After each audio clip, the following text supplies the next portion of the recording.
زندگی همین است. زندگی از یک آمدی کمک ما خرسند میشویم، از یک شکستی مثلا خورد ما پریشان خاطر میشویم. این زندگی است دلیر جان.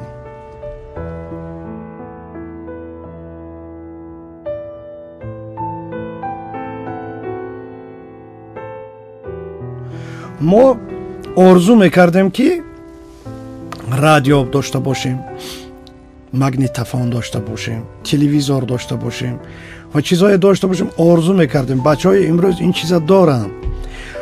همون آرزوها ما بود که ما مجبور میکرد که درباره تکنولوژی های نو فکر کنیم.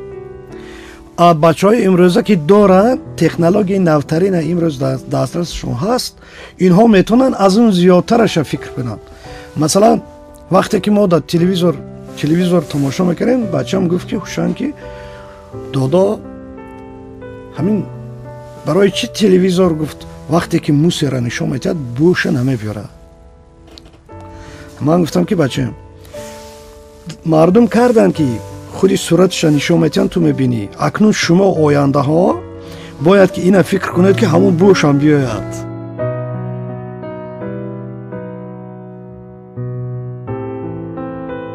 وقتی که ما وطن میگوییم، وطن حاضر بچهای ما چی میگوین؟ ما میگویم که ما برای وطن، ما وطن رو بیش از هر وقت دارم دوستتر، من برای وطن جانم فدا میکنم، من این خیلی میکنم. بچهای امروزه میگن که وطن برای من چی داد که من برای وطن این خیلی کنم. بعد میگویم که وطن خاک و آب و زمینی همین وطن همین توی پرورش کرد، همین قدر بس است.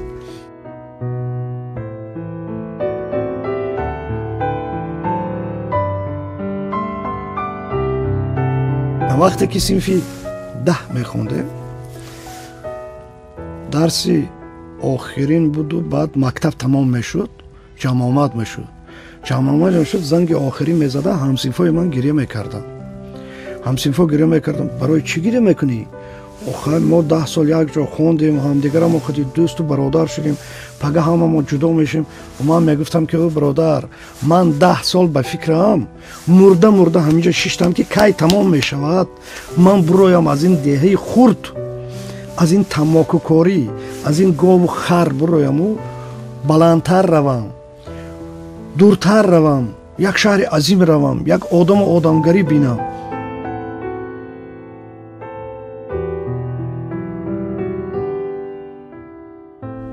یکی از کودکای آرامترین صنف من بودم، لیکن من تمام نامعقولی هایی که در صنف میشد ایده من بود. خودم جنگ نمیکردم، دیگرها جنگ میکردن، لیکن همش ایده من بود. معلم می اومدن، بچه هایم میزدن، میبروردن، تنبیه میدادن، من اون طرف آدمی تازه با اگر میگفتن که همین کرد، بچه ها میگفتن که همین گفت که همین کار کن، معلم ها باور نمیکردن، میگفتن که این بچه به آداب، این خیلی نامعقولی نمیکنه.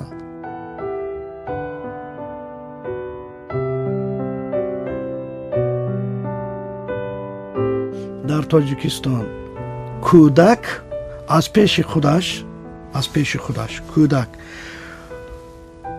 مجله و روزنامه نمیخواند. دلیر جان، اگر به کودک تاجیک 1 سومانی پول دهید، مکتب میرود، وای میرود جیوچکه میخرد، قند میخرد، کنفیت میخرد، خودش گزیت خریدن نمیخواند. اگر شما حاضر سایتی کودکانه کشاید، من مثلا در صفحه فیسبوکی مجله چشمای گزیت نونیحال دارم، 70-80 نفر خواننده دارد که همونها هم کودکان هستند. برای همین ها من همیشه طرفدار آبونه مجبوری برای خوانندگان مکتب‌های میانه بودم، هستم و میمونم.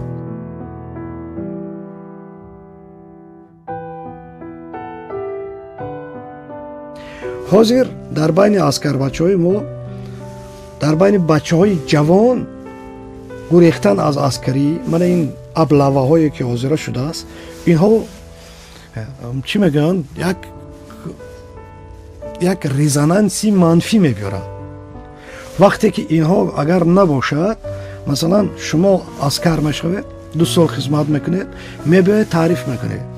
خدمتی من این خیلی گذاشت، این خیلی گذاشت در عسکری من این خیلی چیزا بود، این خیلی چیزا بود، این چیزا بود. شوقمند میشوم بچه‌ها. مثلا من تا حاضر عسکری خودم جای خدمت کردن من خوب میبینم.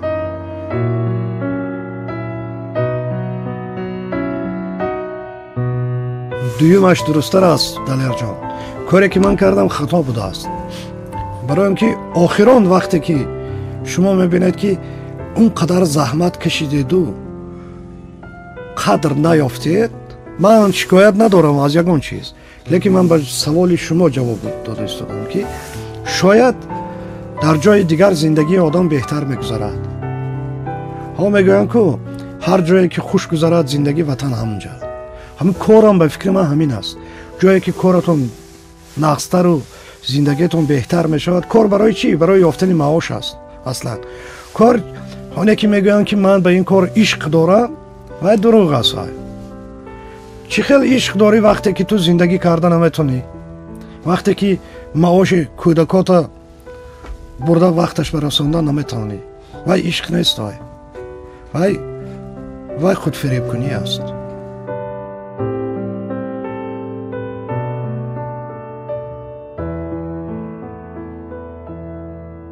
همونه که گازیت های بسیار حجم بسته شدن و مثلا بحران شد و به همین بحران گرفتار شدن، کودکانه حاضر در همین وضعیت است. امروز مردم ما چیزهای دارند که از گازیت خانی زیادتر به آنها ضرورتر است. یافتن نان،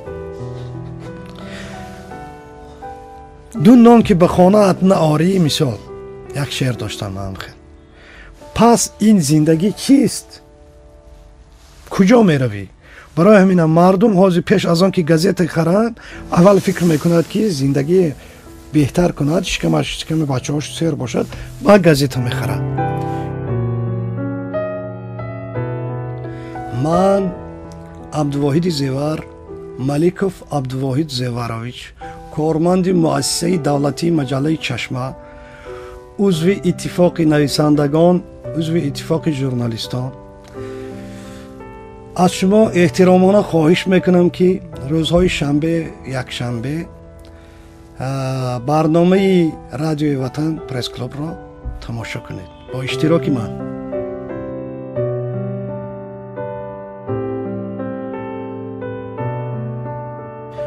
راستی دلیر جان مانده شدم. میخواهم که همین تابستون اقلا دم گیرم. من میخواهم که اختصاصم دیگه کنم. میخواهم به دهقانی مشغول شوم، باغ پروری کنم. میخواهم میوه، سبزوات، همین چیزا، و برای اینکه همین چیز برای من بعد از قلم و کاغذ نزدیکتر است. دیگه کار از دستم نمیاد.